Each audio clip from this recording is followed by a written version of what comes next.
What I'm going to ask you to do as we go into this session is to set aside whatever you may have been taught or whatever you believe about Genesis chapter 6, and try to look at it with fresh eyes and hear what the text is saying.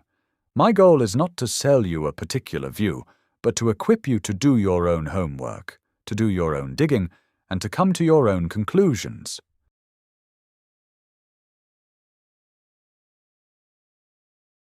Proverbs 18:13, "He that answereth a matter before he heareth it is a folly and a shame unto him."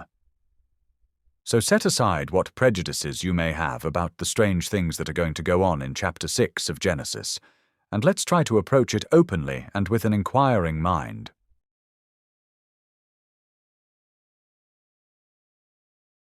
There was a phrase that Jesus used, and we want to understand what it really meant. You may recall that 4 disciples came to Jesus privately: Peter, James, John, and Andrew, Peter's brother. Jesus happened to be sitting on the Mount of Olives, so many people call his response to their questions the Olivet Discourse, and it's recorded in 3 places: Matthew 24-25, Mark 13, and Luke 21-22. We'll look at Matthew's account since Matthew took shorthand. He had to. He was a tax customs official, and that was a job requirement. Most of his gospel was taken down verbatim. Jesus, in responding to their question about his second coming, opened and closed the discussion with a warning: "Take heed that no man deceive you." So you want to have your guard up on this one. But when you get down to verse 37 of Matthew 24, Jesus makes an interesting remark. He says, "But as the days of Noah were, so shall also the coming of the Son of Man be." The whole passage concerns his second coming, and in a couple of chapters he's going to be crucified. And that crucifixion was not a tragedy, it was an achievement, the details of which were laid down in Genesis 3. But as he's preparing his disciples for his departure and reminding them that he will be coming back, he refers to the days of Noah.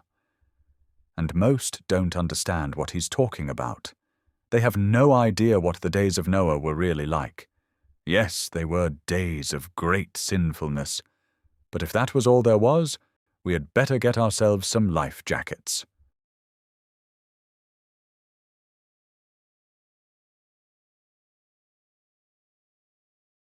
The first thing I want you to notice before we get into this is that verses 1 and 2 form a single sentence. It's amazing how much confusion has been generated by splitting that single sentence into the 2 verses. "And it came to pass, when men began to multiply on the face of the earth, and daughters were born unto them, that the sons of God saw the daughters of men that they were fair, and they took them wives of all which they chose." The first thing that hits us is sons of God. Who are they?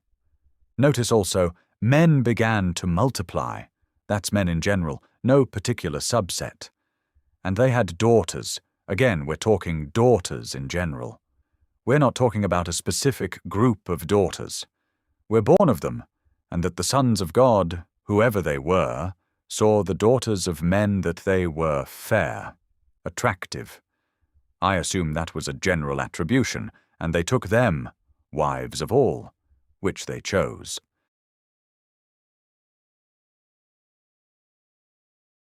What about this word sons of God in Hebrew? It's Ha Elohim, sons of God, but it's also a phrase. To understand what it means, we need to examine the rest of the Bible, and you'll discover something very interesting. That phrase is used of a direct creation of God. Adam was a son of God.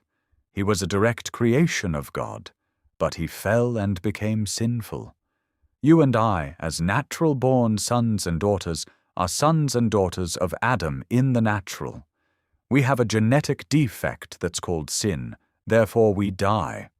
The term Son of God in Scripture is always used to describe a direct creation of God, including Adam. And it includes the angels. In fact, that particular phrase, if you search the entire Old Testament in Hebrew, is always used of angels.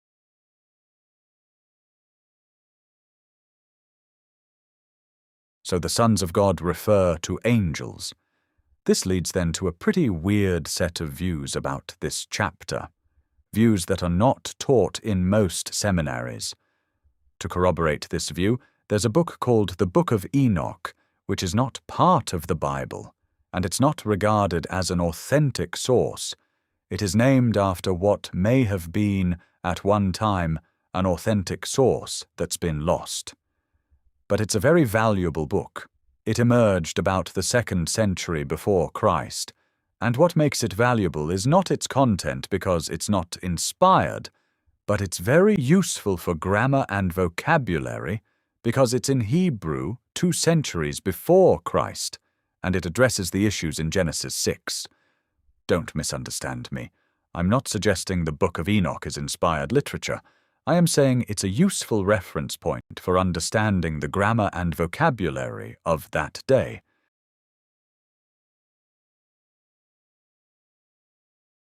But even more so is the Greek translation of the Old Testament called the Septuagint, which was translated in Alexandria, Egypt, from 285 to 270 BC.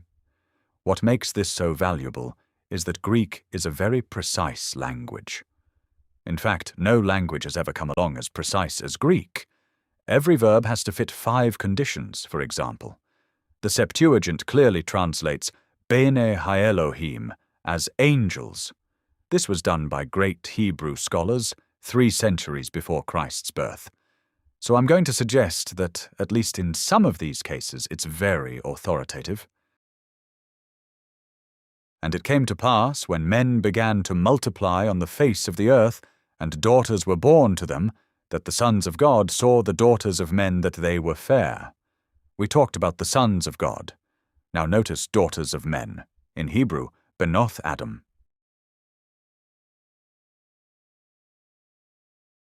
The view taught by many seminaries is that the daughters of men really refers to the daughters of Cain, and they try to create a situation where the sons of God are the descendants of Seth, and the daughters were of Cain. And they weren't supposed to intermarry, but we will deal with this in the next session.